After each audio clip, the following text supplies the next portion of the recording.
I'm here with AMEBIX, and they're recording a new record, which is pretty interesting since they haven't done that for, what, 30 years? Yeah, well, the last Monolith was 23 years ago, so... That's true, yeah. But the band was formed 32 years ago, so it's all in perspective a bit, you know. We're taking a bit of time to get around to doing this. Just a little bit.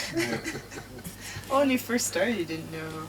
Did you know what chords were and what G and D and... I didn't even know that you had to tune the guitar. I thought it was just that the machinists were just for holding the strings on with, you know. I thought you just bought a guitar and you pressed it here and you hit it and it made a sound, and that's how you play guitar. You didn't need to tune it up, you just leave it lying about, pick it up a few years later or whatever. Yeah, Sounds a bit different. We did that for quite a while. The problem is that you play the songs and they never actually sounded the same, so you know basically the rhythm of it and that'll be it. But why doesn't it sound like it did last week was probably because somebody would have been completely out of you got to get the fat strings the same and the other string... And then going into the studio in Cave Studios in Bristol, wasn't it? And the first time, and the guy said, here's a tuner. What's a tuner? What's that for? Novel idea, I like it. Now you guys can play in tune. Yeah. You guys are just fiddling away over there with the guitars. Are you writing a new song or fleshing out another song, or are you just fucking around? No, we're trying to get to look on the same place. Yeah.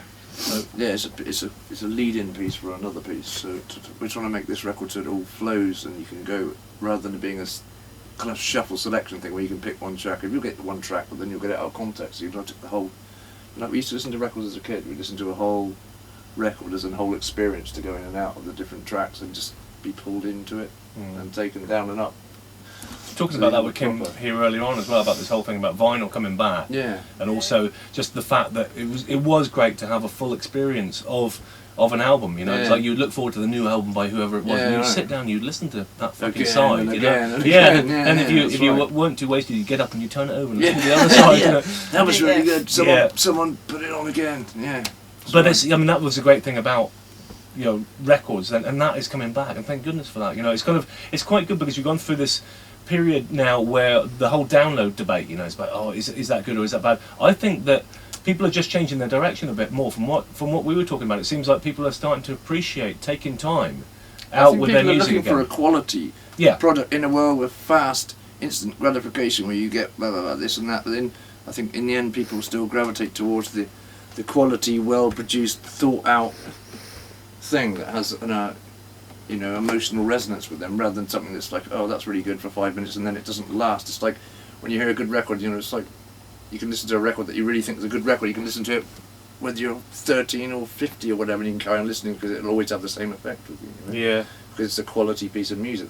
You know? Yeah, and I suppose for me and Stig as well back in the day we always had this sort of vision of being able to put together a piece of music we'd be really proud of, you know, and something that really represented some of the more obtuse ideas that we have and the things that we would talk about and that we want to put out there. And we're in that space now, you know. We don't have to be too restricted by what people expect of us. But as long as we feel that we've done something that we can be proud of, it doesn't really matter to us whether people like it or not in the end. Although it's nice if people do like it, but then again, it's something that you can look back on yourself, isn't it? At a later date and go, well, no one bought the record, but fuck, it was a good record. Yeah, no, that's always been it, you know.